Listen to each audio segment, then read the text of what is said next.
പറ്റിയേ?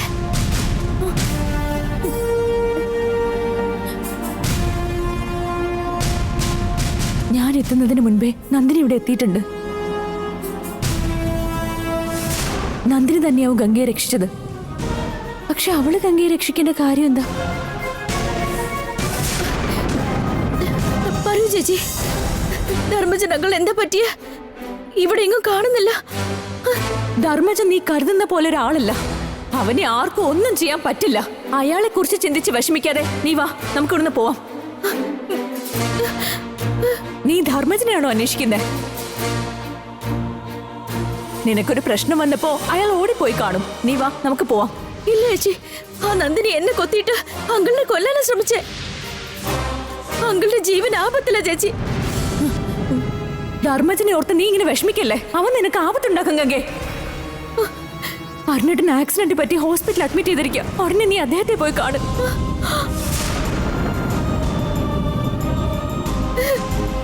അരുണേട്ടന് ആക്സിഡന്റ് പറ്റിയോ? എന്നിട്ട് എന്താ മുമ്പേ പറയാ? ഞാൻ അരുണേട്ടൻ ഇപ്പൊ എവിടെയാ ചേച്ചി? അരുണേട്ടൻ ഹൈടെക് ഹോസ്പിറ്റലിലാ. വേഗം നീ അങ്ങോട്ടേക്ക് ചെല്ലു.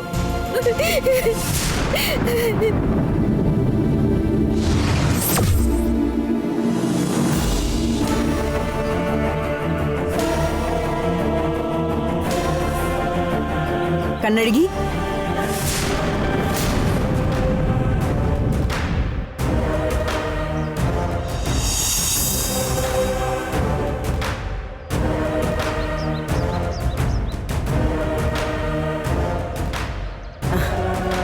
ഞാൻ നിങ്ങളോട് ഒരു സഹായം അഭ്യർത്ഥിക്കാനാ വന്നത്. നന്ദിനിയെ ഇല്ലാതാക്കാനുള്ള മാർഗവും അന്വേഷിച്ച് വന്നതായിരിക്കും ഇവൾ. ഇവളെ സഹായിക്കുന്നത് ഉചിതമാവില്ല. എന്നെ സഹായിക്കണോ വേണ്ടോ എന്നുള്ള ചിന്തയിലായിരിക്കും അല്ലേ? ഇത്തവണ ഞാൻ നന്ദിനിയെ ഇല്ലാതാക്കാനുള്ള വഴി ചോദിക്കാനല്ല വന്നിരിക്കുന്നത്. നന്ദിനിക്കൊരു സഹായം വാഗ്ദാനം ചെയ്യാനാ.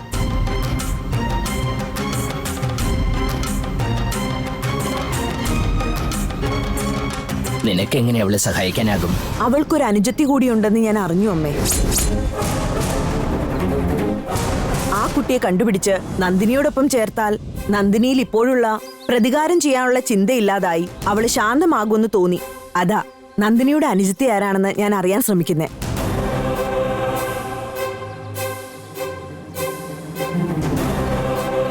എനിക്ക് ഈ ഒരു സഹായമെങ്കിലും അമ്മ ചെയ്തേ മതിയാവൂ. നന്ദിനിയുടെ അനുജത്തിയെ എങ്ങനെയും കണ്ടുപിടിച്ച് അവളോടൊപ്പം ചേർത്തെങ്കിലേ എന്റെ മേൽ നന്ദിനിക്കുള്ള ദേഷ്യം കുറഞ്ഞില്ലാതെയാവൂ. ഗംഗയ്ക്ക് മാത്രമേ നന്ദിനിയെ ഇല്ലാതാക്കാനാകൂ എന്ന് ഇവൾ മനസ്സിലാക്കിയിട്ടുണ്ടാകാം. എന്റെ മകളെ ഞാൻ തന്നെ നിനക്ക് ഒറ്റിത്തരുമെന്ന് നീ വ്യാമോഹിക്കണ്ട മാധവി.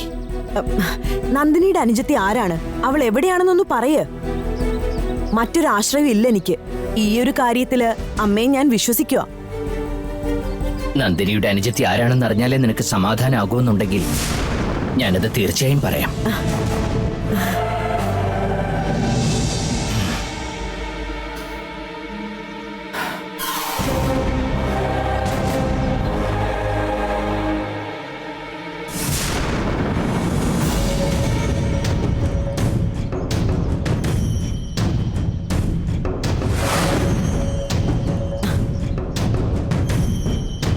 നന്ദിനിയുടെ അനുജത്തി തിരുമുല്ലാവാരത്തുള്ളൊരു ബന്ധുവീട്ടിൽ താമസിക്കുകയാണ്.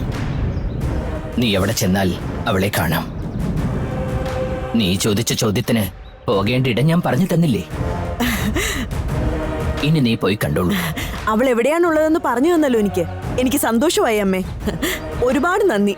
ഞാൻ പോയി അവളെ കണ്ടിട്ട് വരാം. ശരി മാധവി. കറുപ്പന്റെ അനുഗ്രഹം എന്നിൽ ഉള്ളിടത്തോളം ആർക്കും എന്നെ എളുപ്പം കബളിപ്പിക്കാനാവില്ല മാധവി. എന്റെ കണ്ണിലെ കൃഷ്ണമണി പോലെ ഞാൻ എന്റെ മക്കളെ കാത്തുരക്ഷിക്കും. നിന്നെ കൊണ്ട് അവരെ ഒന്നും ചെയ്യാൻ പറ്റില്ല.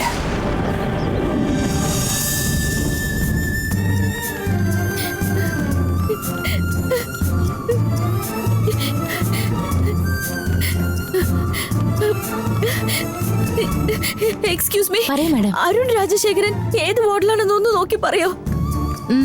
സെക്കൻഡ് ഫ്ലോറിലാണ്. സെക്കൻഡ് ഫ്ലോറിലേക്ക് എങ്ങനെ പോവാ? അവിടെ ലിഫ്റ്റ് ഉണ്ട്.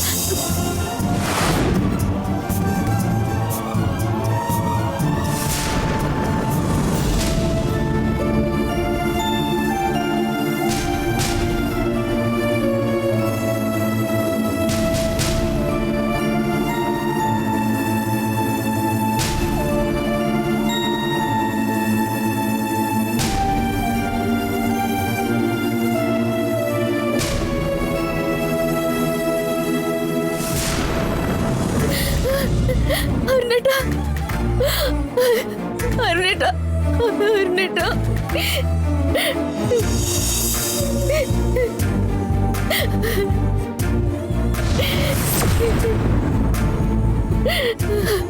എന്ത് പറ്റിയേ? കരയില്ലേ ഗംഗ, എനിക്കൊന്നും പറ്റിയില്ല. നീ ഇങ്ങനെ കരയാതിരിക്കേ. എന്തുണ്ടായെന്ന് പറയേ. മുരളി എന്തോ സംസാരിക്കണമെന്ന് പറഞ്ഞ് അരുണിനെ വിളിച്ചതാ. അവനെ കാണാൻ പോകുന്ന വഴിക്കാ ലോറി വന്ന് അരുണിനെ ഇടിച്ചിട്ട് പോയത്. ആക്സിഡന്റ് നടന്നു കഴിഞ്ഞപ്പോ അവന്റെ ബോധം പോയി മോളെ. ഏതോ ഒരു നല്ല മനുഷ്യൻ ഇവനെ ഹോസ്പിറ്റലിൽ കൊണ്ടാക്കിയോണ്ടാ ഇവനൊരാപത്തും വരാതെ രക്ഷപ്പെട്ടത്. ഹോസ്പിറ്റലുകാർ അപ്പം തന്നെ അഡ്മിറ്റ് ചെയ്ത് വേണ്ട ട്രീറ്റ്മെന്റ് ഒക്കെ കൊടുക്കുകയായിരുന്നു.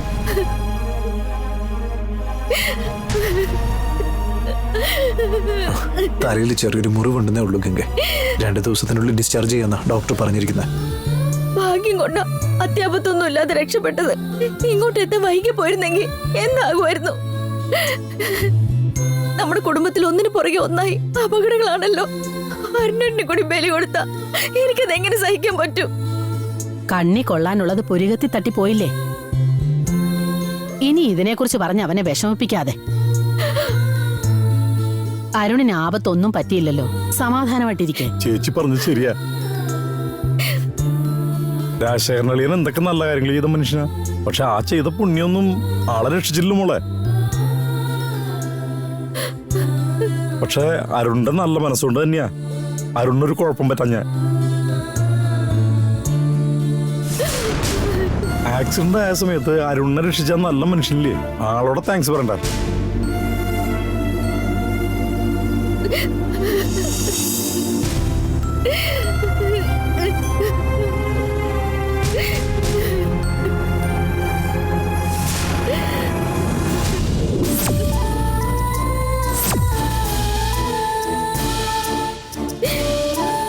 ജാനകി, നീ എന്നെ രക്ഷിച്ചോണ്ടാ ഞാനിപ്പോ ജീവനോടെ ഉള്ളത്.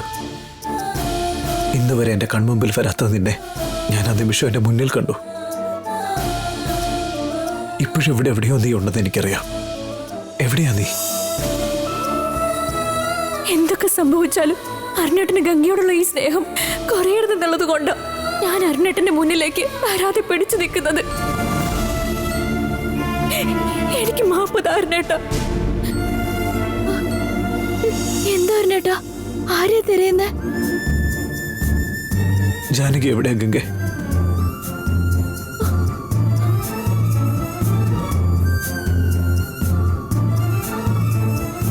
ജാനകി നമ്മളെയൊക്കെ വിട്ടുപിരിഞ്ഞില്ലേ മോനെ. ഇതൊക്കെ മോന്റെ തോന്നലാ. ഇനി എന്തൊക്കെ ചെയ്താലും അവക്ക് തിരിച്ചു വരാൻ പറ്റില്ലല്ലോടാ. ജാനകി വന്ന ആന്റി.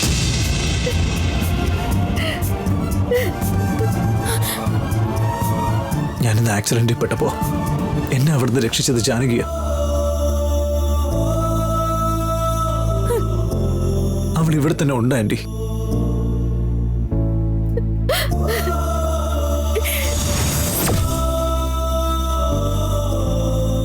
എന്നെ ആപത്തിൽ നിന്ന് രക്ഷിച്ചത് അവളാ. എന്നിട്ട് അവളെന്താ എന്റെ മുന്നിലേക്ക് വരാത്തെ? ഞാൻ പറയുന്ന കേക്ക് മോനെ. നിനക്ക് തലയ്ക്ക് അടി കിട്ടിയോണ്ടാ പഴയ കാര്യങ്ങളൊക്കെ ഓർമ്മ വരുന്നേ. ജാനകിയെ കുറിച്ച് നീ ആലോചിക്കുന്നത് തെറ്റില്ല. പക്ഷെ അത് തന്നെ ആലോചിച്ച് വിഷമിക്കല്ലേ. ആത്മാവും പൂജയും മന്ത്രവാദവും ഒക്കെ നടത്തി നടത്തി നിന്റെ അച്ഛനോ ആ ഗതി വന്നു. നീ അങ്ങനെയാണോ? മനസ്സിന് നല്ല ധൈര്യം കൊടുക്കുമോനെ.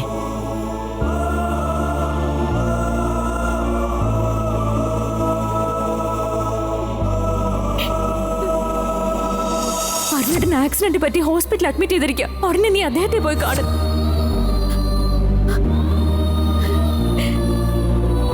അപ്പോ ചേച്ചിയുടെ ഇദ്ദേഹത്തെ രക്ഷപ്പെടുത്തിയ ഒരുപാട് നന്ദിയുണ്ട്.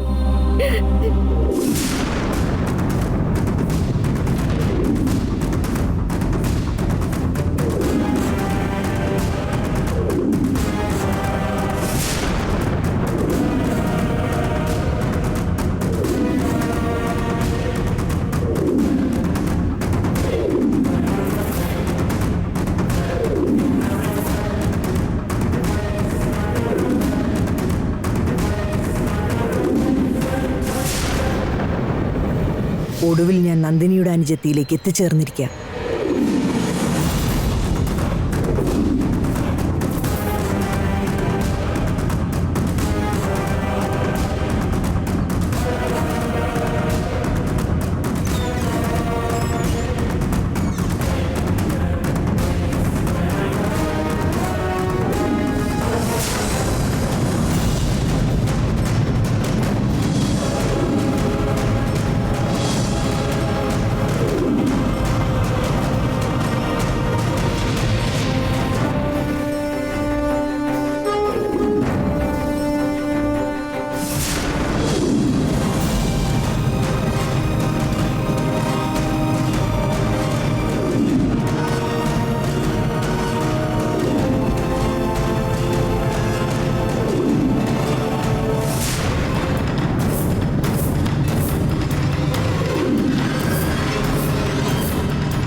ഇതെവിടെ പോയി?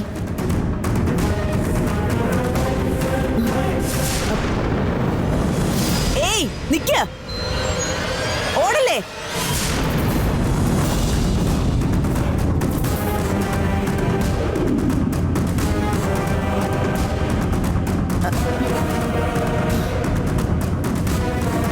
കേട്ടില്ലേ? നിക്കാൻ, അവിടെ നിക്കാൻ.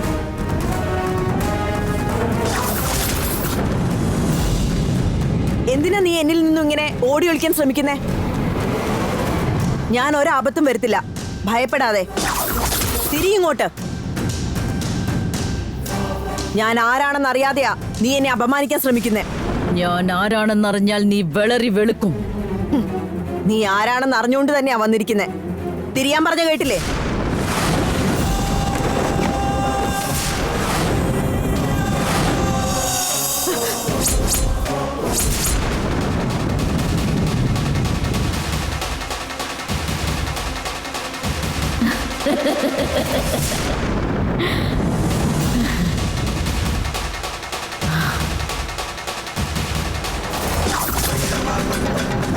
എടി, നീ എങ്ങനെ ഇവിടേക്ക് എത്തിപ്പെട്ടെ?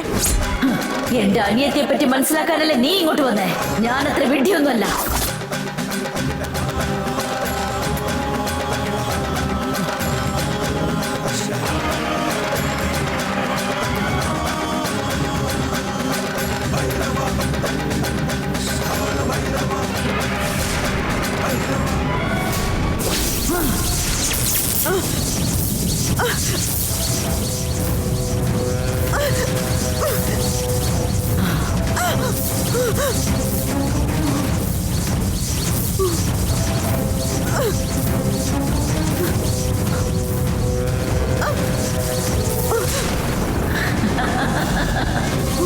ഓം നമഃ ശിവായ. ഓം നമഃ ശിവായ.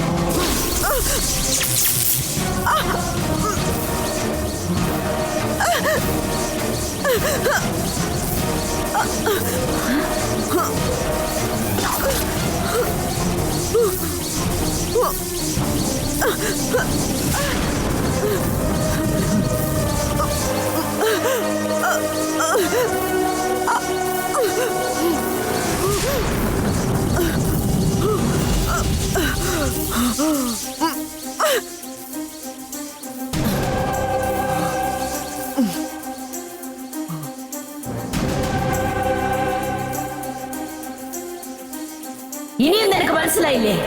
കുടിലത കാണിച്ച് നിന്നെ വരുത്താൻ വേണ്ടി തന്നെയാ എന്റെ അനിയത്തി ഇവിടെ ഉണ്ടെന്ന് പറഞ്ഞ് കണ്ണഴിക്കുമ്പോ നിന്നെ ഇങ്ങോട്ട് അയച്ചത്. ഓഹോ, അവളും അപ്പൊ നിന്നോടൊപ്പം ചേർന്നിരിക്കുക അല്ലേ? എന്നെ കബളിപ്പിച്ച് അവളെ ഞാൻ വെറുതെ വിടുന്നു കരുതണ്ട. ഇവിടുന്ന് രക്ഷപ്പെട്ടാലല്ലേ നിനക്ക് അടുത്ത നീക്കം നടത്താനാകൂ. നിന്റെ സമാധി ഇവിടെയാണ്. അത് നിന്റെ വെറും വ്യാമോഹമാണ്. എന്നെ നിനക്ക് ബന്ധിക്കാനാകില്ല നന്ദിനി.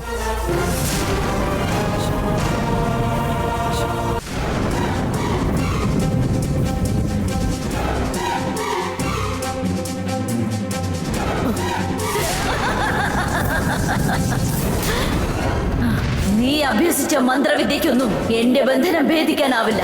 എന്നോട് ഇങ്ങനെ മത്സരിക്കാൻ നിൽക്കാതെ എന്നെ അഴിച്ചുവിട്. കാലചക്രങ്ങ് തന്നേക്ക്, വിട്ടേക്കാം.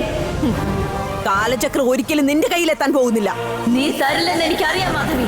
അത് തിരിച്ചെടുക്കാനുള്ള വഴിയും ഞാൻ കണ്ടിട്ടുണ്ട്. നീ ഇപ്പൊ എന്ത് ചെയ്യാൻ പോവാ? 18 വർഷം പുറ്റിനുള്ളിൽ തപസ് ചെയ്തവളല്ലേ നീ. ഇപ്പൊ ഞാൻ രൂപകൽപ്പന ചെയ്യുന്ന പുറ്റിൽ 18 നിമിഷം നീ ഇരിക്കാൻ ശ്രമിക്കേ.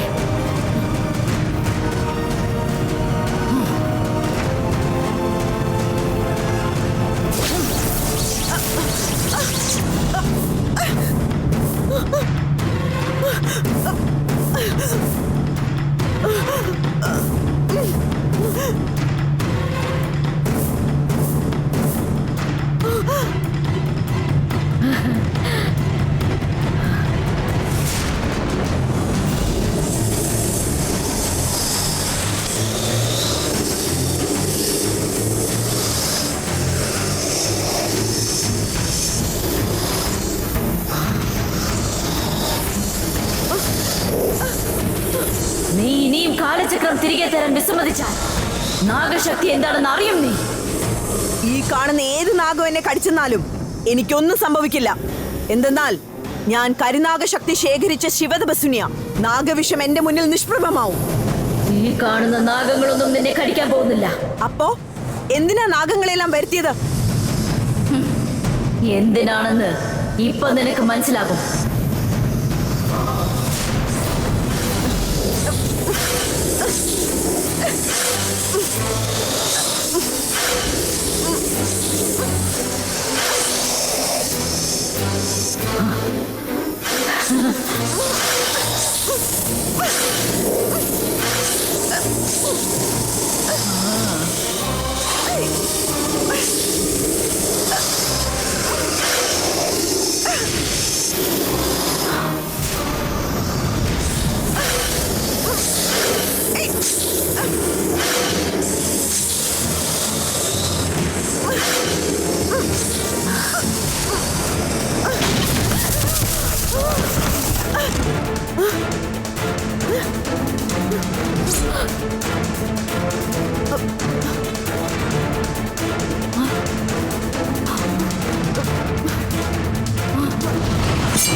കുറ്റുടച്ച ശക്തിയെ അന്വേഷിക്കുകയാണോ നീ? അത് ഞാൻ തന്നെയാ.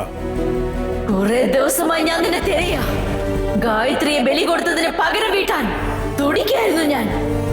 ഇപ്പൊ നീയായിട്ട് എന്റെ മുന്നിലേക്ക് വന്നില്ലേ? നീ എങ്ങനെയൊക്കെ ശ്രമിച്ചെന്നാലും എന്നെ ഒന്നും ചെയ്യാനാകില്ല നിനക്ക്. എന്റെ പകയുടെ ശക്തി നീ കാണ്.